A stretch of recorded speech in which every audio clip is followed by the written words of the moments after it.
ഏതൊരു ഭരണാധികാരിക്കും കുറച്ചു കാലം കയ്യിൽ ഭരണം കിട്ടിക്കഴിഞ്ഞാൽ പതിയെ പതിയെ പതിയെ അവരൊരു ഏകാധിപത്യ ഭരണത്തിലോട്ട് പോകും. അതിപ്പോൾ ഹിറ്റ്ലർ ആയാലും മുസോളിനി ആയാലും ഇതെല്ലാം കണ്ടതാണ്. അതേപോലത്തെ ഒരു പോക്കാണ് പലപ്പോഴും എനിക്ക് തോന്നിയിട്ടുള്ളത് പിണറായി വിജയന്റെയും, അല്ലെങ്കിൽ പിണറായി വിജയനെ പോലെ തന്നെ നിലവിലെ പ്രധാനമന്ത്രിയുടെയും. അപ്പം ഇപ്പൊ നമ്മൾ പിണറായി വിജയന്റെ കാര്യം നോക്കുകയാണെന്നുണ്ടെങ്കിൽ ആശാ സമരത്തിനെതിരെയുള്ള അദ്ദേഹത്തിന്റെ കാഴ്ചപ്പാട് വലിയ തരത്തിൽ അവിടെ അടിച്ചമർത്തുന്നു. കേരളിന്റെ പ്രശ്നം വരുന്നു. അപ്പൊ ഇത്തരത്തിൽ രക്ഷാപ്രവർത്തനം യൂത്ത് കോൺഗ്രസിന്റെ KSU പ്രവർത്തകർ തലക്കടിച്ചിട്ടുള്ള പിന്നീട് രക്ഷാപ്രവർത്തനം പേരിടുന്നു. ഇതൊക്കെ ഒരു വശത്ത് പിണറായി വിജയൻ എങ്ങനെയാണോ സമരക്കാരെ അല്ലെങ്കിൽ കേരളത്തിൽ ജനങ്ങൾ നേരിട്ടത് എന്നുള്ളത് ഒരു വശത്ത് നിൽക്കുന്നു. മറുവശത്ത് BJP അല്ലെങ്കിൽ കേന്ദ്രം നയിക്കുന്ന BJP മോദിയും എങ്ങനെയാണ് നേരിട്ടത് എന്നുള്ളത്. അപ്പൊ നമ്മൾ ഈ പറഞ്ഞ പോലെ ഗുസ്തി താരങ്ങളുടെ സമരം എങ്ങനെയാണ് എന്നുള്ളത് നേരിട്ടത് നമ്മൾ കണ്ടതാണ്. കർഷക സമരം എങ്ങനെയാണ് നേരിട്ടത് നമ്മൾ കണ്ടതാണ്. ഇപ്പോൾ CJPയുടെ സമരം നടക്കുന്നു. ഇന്നലെ പ്രതിപക്ഷ നേതാവ് രാഹുൽ ഗാന്ധിയെ മുഖത്ത് ചവിട്ടിയിട്ടാണ്, മുഖത്ത് ചോര വരുന്നുണ്ട്, വലിച്ചു വണ്ടി കയറ്റുന്നു. അപ്പം ഇത്തരത്തിൽ ഒരു വശത്ത് പിണറായി വിജയനാണെങ്കിൽ മറുവശത്ത് ഈ പറഞ്ഞ പോലെ നരേന്ദ്ര മോദി ഉണ്ട്. അപ്പൊ ഇത്തരത്തിൽ രണ്ടുപേരും ഏകാധിപത്യത്തിന്റെ അങ്ങേയറ്റത്ത് എത്തിയിരിക്കുന്നു എന്നാണ് എനിക്ക് തോന്നിയിട്ടുള്ളത്. അപ്പൊ പിണറായി വിജയന്റെ ഏകാധിപത്യം ജനങ്ങൾ ചവിട്ടി താഴ്ത്തി. അതെ, 2026 ഈ പറഞ്ഞ പോലെ പിണറായി വിജയൻ ഇല്ലാണ്ടാവുന്നു. 2025 നടന്ന ഡിസംബറിൽ തൊട്ട് വരുമ്പോൾ ഈ പറഞ്ഞ പോലെ തദ്ദേശ തെരഞ്ഞെടുപ്പിൽ അതിദയനീയമായി തോൽക്കുന്നു. പിന്നീട് തൊട്ടടുത്ത് 2026 നിയമസഭാ ഇലക്ഷനിലും അതികാരണമായി തോൽക്കുന്നു. ഇതേ സാധനം മോദിയിലോട്ട് വരുമ്പോൾ ഇനി പറഞ്ഞ പോലെ വലിയ തരത്തിലുള്ള പ്രക്ഷോഭത്തിന് ശേഷം ഇപ്പൊ വീണ്ടും ഇനിയിപ്പോ UP ഇലക്ഷനൊക്കെ വരാൻ പോവുകയാണ്. അപ്പൊ വലിയ ചോദ്യചിഹ്നം കിടക്കുന്നുണ്ട്. ഈ പറഞ്ഞ പോലെ പിണറായി വിജയന്റെ പത്തി ജനങ്ങൾ ഇല്ലാണ്ടാക്കിയതുപോലെ മോദിയുടെ പത്തിയും ഇന്ത്യയിലെ ജനങ്ങൾ ഇല്ലാണ്ടാക്കുമോ എന്നുള്ള ചോദ്യം. ഇപ്പൊ CPM-ഉം BJP-യും ഇവർ രണ്ടുപേരുടെയും സാമ്യത എന്താന്ന് വെച്ച് കഴിഞ്ഞാല് രണ്ടും കേഡർ പാർട്ടിയാണ്. അപ്പൊ കേഡറിന്റെ ഒരു സ്വഭാവം എന്ന് പറയുന്നത് ഏകാധിപത്യം, അഹങ്കാരം. ഇത് സ്വാഭാവികമായിട്ടും ഈ രണ്ട് പാർട്ടികൾക്ക് ഉണ്ടാകുമെന്നുള്ളത് ഒരു അടിസ്ഥാനമാണ്.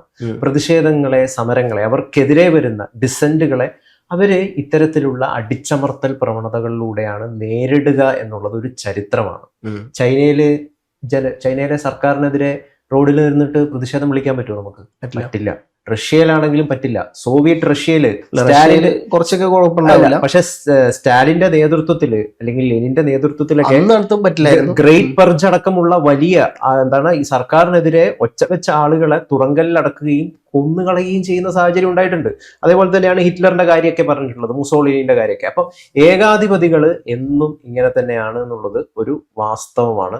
അതിന് കുറച്ചും കൂടി ഒരു മാതൃകയായിട്ട് ഏകാധിപത്യം ഇല്ലാതെ പ്രതിഷേധങ്ങളെ ജനാധിപത്യ രീതിയിൽ ഉൾക്കൊള്ളുന്ന ഒരു സർക്കാരായിരുന്നു യഥാർത്ഥത്തിൽ ഇന്ത്യ ഭരിച്ചിരുന്നത്. UPA സർക്കാർ അത്തരത്തിലുള്ളൊരു സർക്കാരായിരുന്നു.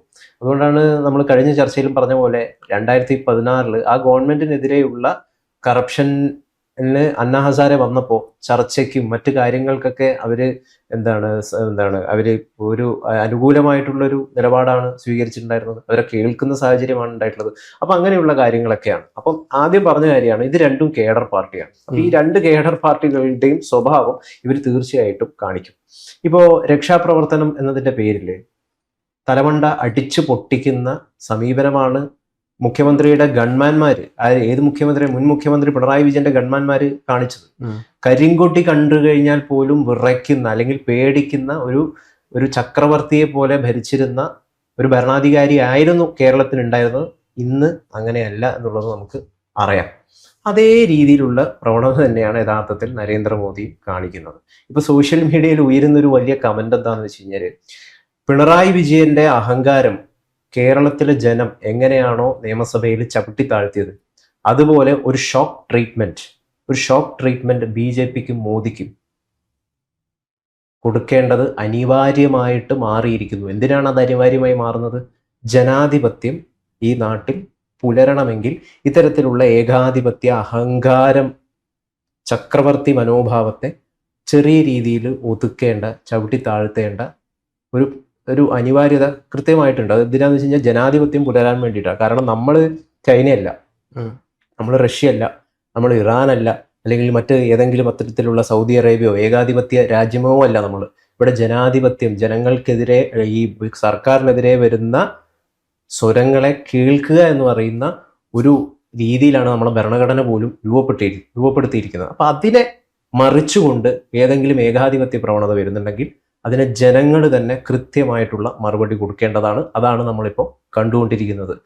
രണ്ട് പ്രശ്നങ്ങളാണ് BJPക്ക് മുമ്പിൽ ഇപ്പോൾ കരിനിഴലായിട്ട് നിൽക്കുന്നത്. അതിൽ ഏറ്റവും പ്രധാനപ്പെട്ടുള്ള ഒന്നെന്ന് പറയുന്നത് ഹിന്ദുക്കളെ പോലും, ഹിന്ദു വിശ്വാസത്തെ പോലും അപമാനിക്കുന്ന രാമനോടൊന്നും ഒരു ബഹുമാനവും ഇല്ലാത്ത ഒരു സർക്കാരാണ് BJP, മോദി. രാമൻ എന്ന് പറയുന്നത് വെറും കാഴ്ച വസ്തുവാണ്, അല്ലെങ്കിൽ വെറും കച്ചവട ചരക്കാണ് എന്നുള്ള രീതിയിൽ അവർ മാറ്റിക്കഴിഞ്ഞു രാമനെ. ഇവിടെ എന്താണ് അയോധ്യയിൽ നടന്നത്? അയോധ്യ കൊള്ള, സംഭാവന കൊള്ള. ആരാണ് ഇത് നടത്തിയത്? ഈ ജയ് ശ്രീരാം വിളിച്ച് വലിയ രീതിയിൽ അഭിമാനം കൊള്ളുന്ന അനുഭാവികൾ ആണ് ഇത്തരത്തിലുള്ള കൊള്ളയ്ക്ക് നേതൃത്വം കൊടുത്തതെന്ന് പറയുന്നത് എന്തൊരു അപമാനകരമാണ്. എനിക്കൊന്ന് മറ്റേ കാര്യം തരും, ഇത് BJP മോദിയുടെ ടാറ്റിക്സ് മാത്രമാണ്. അവർക്കറിയാം ഹിന്ദു വോട്ടിനെ, ഇപ്പം വിശ്വാസികളെ സംബന്ധിച്ചിടത്തോളം വിശ്വാസങ്ങൾക്കെല്ലാം, അതുകൊണ്ട് ആ മതവികാരത്തോട് ഇപ്പം ശ്രദ്ധിച്ചിട്ട് ഗോതം ശ്രദ്ധിച്ച കാണാം, 2024 ലോക്സഭാ ഇലക്ഷന് ശേഷം ഇന്നിപ്പോ 2026 ഇന്നേ വരെ മോദി ജയ് ശ്രീരാം എന്നുള്ള വാക്ക് വേണ്ടിയിട്ടില്ല. കാരണം എന്താ, 2024 കൂടി മോദി ആ സ്ഥാനം നിർത്തി. ഇനി ആ സ്ഥാനം ട്രെൻഡ് ആവില്ല. അതിനുശേഷം നടന്ന ഇവിടുത്തെ ഇലക്ഷനിൽ നമ്മള് ഒരു സംസ്ഥാനം ഞാൻ മറന്നുപോയി, ബിജു ജനതാദൾ ഉണ്ട് ഒഡീസയിൽ, നവീൻ പട്നായിക്കിൽ. അപ്പം അവിടുത്തെ ഇലക്ഷനിൽ അവർ പറഞ്ഞത് ജയ് ജഗന്നാഥ് എന്നുള്ള സാധനമായിരുന്നു. അപ്പം ജയ് ശ്രീരാം മാറ്റി പിന്നെ ജയ് ജഗന്നാഥ്. ബംഗാളിൽ വന്നപ്പോൾ ദുർഗയായി. അതെ. അപ്പോൾ ഓരോ കാലത്തിന് ഓൾ ഓവർ ഇന്ത്യ അവർ ഈ സാധനം ഉപയോഗിക്കുന്നു, ജയ് ശ്രീരാം എന്നുള്ള സാധനം ഉപയോഗിക്കുന്നു. അത് ഓരോ സ്ഥലത്ത് പോകുമ്പോൾ അത് മാറ്റിയെടുക്കുന്നു. 2024 ശേഷം ജയ് ശ്രീരാം എന്നുള്ള സാധനം മോദി വേണ്ടിയിട്ടില്ല, അത് മോദി നിർത്തി. കാരണം മോദിക്ക് അതിന്റെ ആവശ്യമില്ല, ഭരണം കിട്ടിക്കഴിയല്ലോ. അപ്പൊ ഇനി ഈ പറഞ്ഞ പോലെ അടുത്ത ഭരണം വരുമ്പോൾ അന്ന് ഈ പറഞ്ഞ പോലെ പുതിയൊരു ദൈവിയെ അല്ലെങ്കിൽ പുതിയൊരു എന്താ പറയാ ദേവനെയൊക്കെ കൊണ്ടുവരും, വീണ്ടും അത് വലിയ തരത്തിലുള്ള ചർച്ചാ വിഷയമാക്കും, വീണ്ടും വിശ്വാസികളുടെ വോട്ട് കവർന്നെടുക്കാനുള്ള എല്ലാ പരിപാടിയും അവർ ചെയ്യും. അതിൽ വിശ്വാസികൾ വീഴും ചെയ്യും. ഈ മതം, അതിപ്പോ ഹിന്ദു മതം ആയിക്കോട്ടെ, ഇസ്ലാം ആയിക്കോട്ടെ, ക്രിസ്തു മതം ആയിക്കോട്ടെ, മതം പറഞ്ഞാൽ ആൾക്കാർ വീഴാണ്ടിരിക്കില്ല. അപ്പം ലീഗിന് കിട്ടുന്ന വോട്ടും ഈ പറഞ്ഞ പോലെ തന്നെയാണ്. അവര് വർഗീയത പച്ചക്ക് പറയുന്നില്ല എന്നുണ്ടെങ്കിൽ പോലും, പക്ഷെ നല്ല ശതമാനം മതത്തിന്റെ പേരിലാണ് കിട്ടുന്നത്. ശരിക്കും പറഞ്ഞു കഴിഞ്ഞാൽ ഈ ഒരു പ്രതിഷേധങ്ങളെ ഏത് രീതിയിലാണ് ഇവിടെ ഇതിനെ എന്താണ് ദേശവിരുദ്ധമായിട്ടുള്ള അല്ലെങ്കിൽ രാജ്യദ്രോഹികളാണ് ഇത്തരത്തിൽ പ്രതിഷേധം നയിക്കുന്നത് എന്നൊക്കെ പറയുന്നത് ശരിക്കും വിഡ്ഢിത്തമാണ് യഥാർത്ഥത്തിൽ. കാരണം അവര് ഉന്നയിക്കുന്ന വിഷയം എന്താണ്? അവര് ഉന്നയിക്കുന്ന വിഷയം നീറ്റ് ചോദ്യപേപ്പറുമായി ബന്ധപ്പെട്ടിട്ട് ആ ക്രമക്കേട് ഇനി ഉണ്ടാകരുത്, ഇനി അങ്ങനെയുള്ളൊരു സംഭവം ഉണ്ടാകരുത്. അതിന് ഉത്തരവാദിയായിട്ടുള്ള ധർമ്മേന്ദ്ര പ്രധാൻ വിദ്യാഭ്യാസ മന്ത്രി രാജിവെക്കണം. അയാളുടെ ഭരണകാലത്ത് 2 തവണ അല്ലെങ്കിൽ അതിൽ കൂടുതൽ തവണ ചോദ്യപേപ്പർ ലീക്കായിട്ടുണ്ട്. അപ്പൊ അതിന് ഉത്തരവാദിത്വം വഹിക്കേണ്ടത് ആരാണ്? അയാൾ എന്തിനാണ് ഇങ്ങനെ പിടിച്ചിരുത്തുന്നത്? നമ്മുടെ ഇന്ത്യയുടെ ഒരു ചരിത്രം എന്ന് പറയുന്നത്, ഒരു മന്ത്രി ഇരിക്കുമ്പോൾ ആ മന്ത്രിയുടെ ഭാഗത്ത് നിന്ന് വീഴ്ച ഉണ്ടായിട്ടുണ്ടെങ്കിൽ, അല്ലെങ്കിൽ ഇപ്പൊ റെയിൽവേ മിനിസ്റ്റർ നേരത്തെ രാജിവെച്ച ട്രെയിൻ അപകടം ഉണ്ടായപ്പോൾ രാജിവെച്ച നാടാണിത്. അങ്ങനെയുള്ള ഒരുപാട് മന്ത്രിമാര് ക്രമക്കേടിന്റെ ഭാഗമായിട്ട് രാജിവെച്ച ഒരു ചരിത്രമുണ്ട്. ആ ചരിത്രമാണ് നമുക്ക് വേണ്ടത്. അതുകൊണ്ട് ധർമ്മേന്ദ്ര പ്രധാൻ രാജിവെക്കണം എന്നുള്ളതാണ് ആവശ്യം. എവിടെയാണ് ഇതിൽ രാജ്യവിരുദ്ധമായിട്ടുള്ള സംഗതി ഉള്ളത്? ഇത് യഥാർത്ഥത്തിൽ BJP-കാർ ഉന്നയിക്കേണ്ട, BJP-കാരാണ്, ഇവരാണ് ഇത്രയും വലിയ രാജ്യസ്നേഹികളെന്ന് ഇവർ പറഞ്ഞിങ്ങനെ മേനി നടക്കുമ്പോൾ ഒരക്ഷരം ഈ സർക്കാരിന്റെ വീഴ്ചകളെ പറ്റിയിട്ട് ഇവർ തുറന്നു പറയുന്നില്ല എന്നുള്ളതാണ്. പിണറായി വിജയന് ഒരുപാട് അടിമകളുണ്ട്, അല്ലെങ്കിൽ CPM-ന് ഒരുപാട് അടിമകളുണ്ട്. അവര് വായി മൂടിയിട്ടാണ് ഇരിക്കുക. ഏത് പിണറായി വിജയൻ? ഇപ്പൊ ആശാസമരത്തെ, നമ്മുടെ നാട്ടിൽ നടന്ന ആശാസമരത്തെ തൊഴിലാളികൾ അവർക്ക് വേതനം, ആശമാർക്ക് വേതനം കൂട്ടി നൽകണം, മിനിമം വേജസ് ഉയർത്തണം എന്നുള്ളതായിരുന്നു ആവശ്യം. ഇവിടെയുള്ള അന്തം കമ്മികളായിട്ടുള്ള മാധ്യമപ്രവർത്തകർ തൊട്ട് കുറേയധികം ആളുകൾ പിണറായി വിജയനൊപ്പമായിരുന്നു. ഈ ആശമാരെ, ഈ സമരത്തെ അവര് കണ്ടില്ല, അല്ലെങ്കിൽ അധിക്ഷേപിക്കുന്ന നിലപാടാണ് സ്വീകരിച്ചത്. അല്ലെ, ഏറ്റവും വലിയൊരാളായിരുന്നു M സ്വരാജ്. മനസ്സിലായില്ലേ? അപ്പോൾ ഇവരാണ് എന്നിട്ട് ഇപ്പൊ ഈ സമരത്തിനൊപ്പം നിൽക്കുന്നത് എന്നുള്ളതാണ്. അപ്പോൾ ഇവിടെ ഒരു പ്രവണത സ്വാഭാവികമാണ്.